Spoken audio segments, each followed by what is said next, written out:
राम राम साथियों।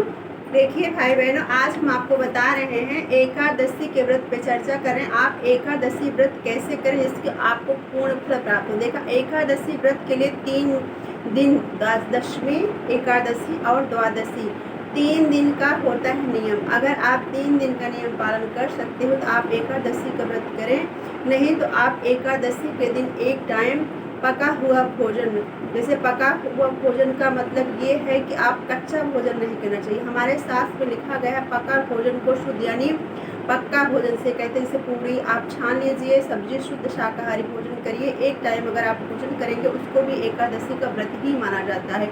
हमारे शास्त्र में लिखा गया है कि जैसे लिखा है दशमी के दिन आपको शाम काल भोजन नहीं करना। दशमी के दिन से ये व्रत शुरू हो जाता है। दशमी के दिन आपको शाम काल भोजन नहीं करना है। दांतों के मध्य एक भी आप शाम को ब्रश करिए नमक वाला। शाम दांतों के प्रति एक भी अन्न का रेशा न रहे, इस प्रकार दंत मंजन करिए। एकादशी के दिन सूर्योदय से पहले उठकर अपने रोजमर्रा काम से निर्वृत्त होकर स्नान से पूर्व नमक मिले हुए मंजन से अपने दांतों को शुद्ध करें। शरीर पर गोपी चंदन हो, अगर आपके पास कहीं कोई जलास्थल हो तो आप वहां पे जाके स्नान, जल तीर्थ होता हवन करके स्नान करें, नहीं तो अपने घर में ही गंगा जल मिला के आप तेल साबुन आदि का प्रयोग ना करें, आप स्नान कर सकते हो। शिक्षित हो तो आप उस दिन, अगर आप पढ़े लिखे हो तो आप उस दिन आप इसको भगवान का रामायण गीता आप ऐसे, और एकादशी व्रत करना सुनना भी बहुत, एकादशी का व्रत भी कथा भी सुनना चाहिए। और स्त्रियों को मंदिर भी जाना चाहिए। और पुरुषों के लिए प्रतिदिन अनिवार्य भगवान के चरणार्विंद, अगर आप एकादशी का व्रत करते हो, आपके पास राम जी के या कृष्ण जी की या तो गांधा जी की किसी की विग्रह होनी चाहिए, जिससे आप उसका चरणोदक, आप उनको स्नान करके आप उनको चरण का डेली पान करें। और यथासंभव हो सके तो जागरण करें, नाम जप करें।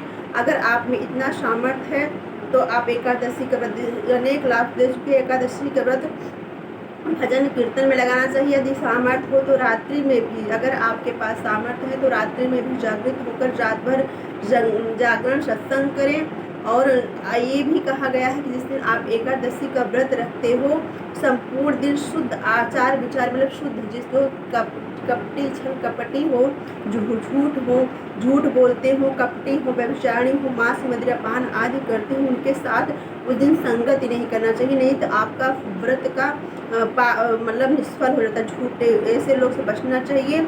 ऐसे लोग ओला की संज्ञा में आते हैं। जैसे ओला को दूसरों अहित करने के पश्चात स्वयं भी गल जाता है, उसी प्रकार लोग भी दूसरों को नष्ट करके स्वयं भी नष्ट हो जाते हैं। उपासना वाले दिन शास्त्रों के अनुसार शयन नहीं करना चाहिए। जिस दिन एकादशी का व्रत हो उस दिन आपको कोशिश करें कि दिन में आपको निद्रा नहीं लेनी चाहिए। मात्र एक हमारे शास्त्र में कहा गया है कि मात्र एक दिन का भोजन बचा करके ही उसको व्रत या उपवास का नाम नहीं दिया गया है, कि उसमें ये पश्चात है कि आप पापमयी और समाज शोभित न होने वाले वातावरण से दूर रहें, गुणवान व्यक्तियों के संगत रखें, और हो सके तो दिन भर आराम से शुद्धि विचार जो शुद्ध हो उस दिन उपवास रहे, आप अच्छे लोगों के साथ संकीर्तन करें। और देखिए 3 दिन दशमी का और एकादशी का 3 दिन का नियम होता है। आप एकादशी के दिन आप जो है दशमी के दिन रात को आपको, अगर आप कोशिश करें आप एक टाइम अन्न ग्रहण कर सकते हो तो एक ही टाइम भोजन करिए। नहीं आपके सामर्थ्य नहीं है तो आप शाम को 4 या 5 बजे, मतलब एक दिन सूर्य अस्त के 1-2 घंटे पहले ही आपको अन्न ग्रहण कर लेना चाहिए। और द्वादशी के व्रत के पश्चात 3 दिन का नियम है, जान लीजिए आप। दशमी के दिन कांसे के बर्तन में भोजन नहीं करना चाहिए, शुद्ध शाकाहारी भोजन करना चाहिए। मसूर, चना, कोदो, चावल, साग, दूसरे के घर का अन्न आदि भोजन और पूर्ण भोजन, मतलब दोबारा भोजन नहीं करना चाहिए। मैथुन का त्याग करना चाहिए। एकादशी के दिन जुआ नहीं खेलना चाहिए। निद्रा में तांबुल, दातुन, किसी की निंदा नहीं करनी चाहिए। चुगली नहीं करनी, हिंसा, किसी जीव को सताना, तो यहाँ तक लिखा है किसी भी वृक्ष की पत्तियाँ भी नहीं तोड़ना चाहिए। दातुवन नहीं करना चाहिए उस दिन। दातुवन उस दिन आप क्या करें, जो मंजन होता है उसमें आप अपनी उंगली से कर लीजिए और उसको आप छीन लीजिए। और क्रोध नहीं करना चाहिए, किसी को सताना नहीं चाहिए, भाषण नहीं देना चाहिए, आदि का त्याग करना चाहिए। द्वादशी के दिन आपको कांसे के पात्र में भोजन नहीं करना चाहिए। मांस, मदिरा, मधु, तेल, मिथ्या भाषण, व्यायाम, कहीं पर व्रत है तो आपको परदेश नहीं जाना चाहिए, परदेश नहीं जाना चाहिए, दोबारा भोजन नहीं करना चाहिए।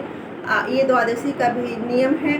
अगर आप ऐसा कर सकते हो तभी आप एकादशी का व्रत करें, नहीं तो आप क्या करें, आप यथा संगत आप क्या करें, अगर आप जो है शक्ति ना हो तो एकादशी के एक दिन आप पका भोजन करिए, अन्न का प्रयोग ना करिए, केवल सागर ले लीजिए, परंतु इस महत्वपूर्ण व्रत का त्याग ना करिए। अगर आपके इसमें ये भी लिखा है, अगर सधवा युतियाँ मतलब जैसे शादीशुदा स्त्रियां हैं तो उनको अपने पति से अनुमति लेके ही एकादशी का व्रत करना चाहिए, नहीं तो ये व्रत पूर्ण नहीं होता। अगर आपके पति आपको आज्ञा दे तभी आप व्रत रहिए, अगर आपके पति आज्ञा नहीं देते हैं, आपके प्रति नाराज होते हैं तो आप एकादशी का व्रत ना करिए, नहीं तो कहते हैं एकादशी का व्रत का फल नहीं मिलता। अगर आपके इतना सामर्थ्य हो तभी आप एकादशी का व्रत करिए, नहीं तो आप एक दिन एकादशी के दिन एक टाइम भोजन पका हुआ भोजन करके आप उपवास, तभी वो व्रत में ही आएगा।